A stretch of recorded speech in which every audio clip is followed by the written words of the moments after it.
The constraint was re-enabled in 20 minutes.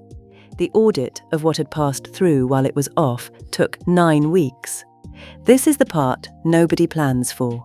When a database's rules break down, when a constraint is disabled and forgotten, when an implicit convention stops being followed, when a migration leaves enforcement gaps that nobody catches, the visible problem is the broken rule. The invisible problem is everything that entered the database while the rule was not running. Re-enabling the constraint is the simple part. Deciding what to do about the data already there is the problem that takes 9 weeks.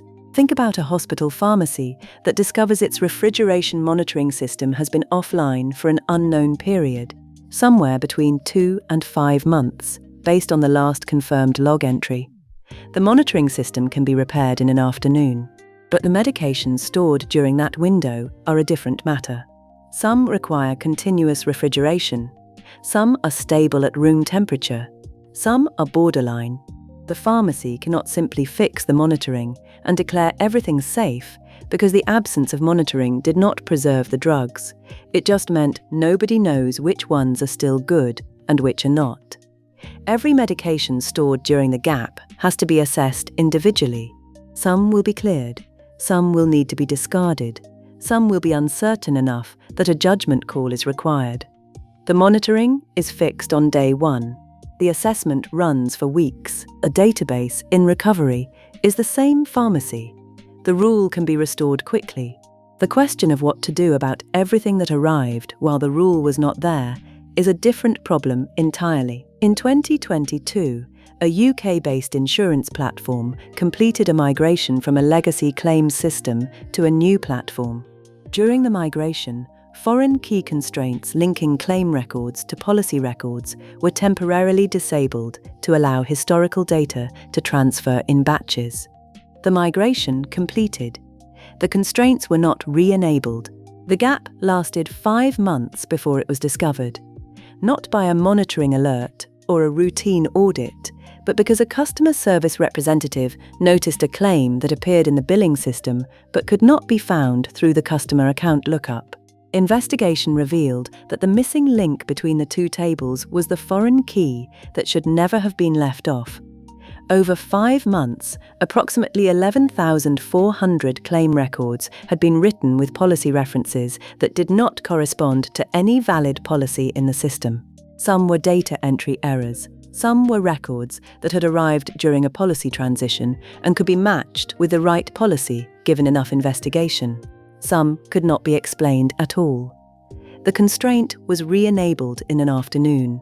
The remediation of 11,400 records took 11 weeks, cost the equivalent of 3 full-time staff months, and left 340 records that could not be definitively reconciled, eventually quarantined pending further review. The lesson is not that the constraint should never have been disabled.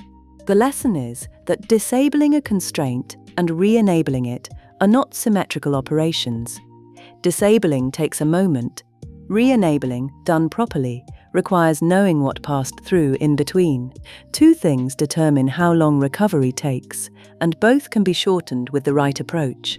The first is scope.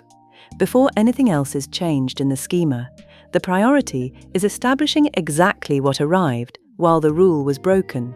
Which records, which tables, which fields. This is not about fixing the data yet. It is about understanding the problem. Re-enabling the constraint before completing this audit makes the work harder, not easier. The constraint will now reject queries that were previously revealing what got through. Audit first, fix second. The temptation to restore the rule immediately to make the database look healthy again is understandable.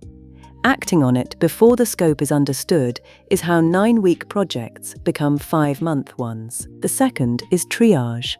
The data that arrived during the gap does not all require the same response. Some records will comply with the broken rule, even though it was not enforced, records that would have passed the constraint anyway. Some can be corrected given enough information from surrounding records, audit logs, or external sources. Some cannot be corrected and must be quarantined or removed. Running all three categories through the same remediation process wastes time and creates confusion. Separating them early, clean, recoverable, unrecoverable, makes the work tractable.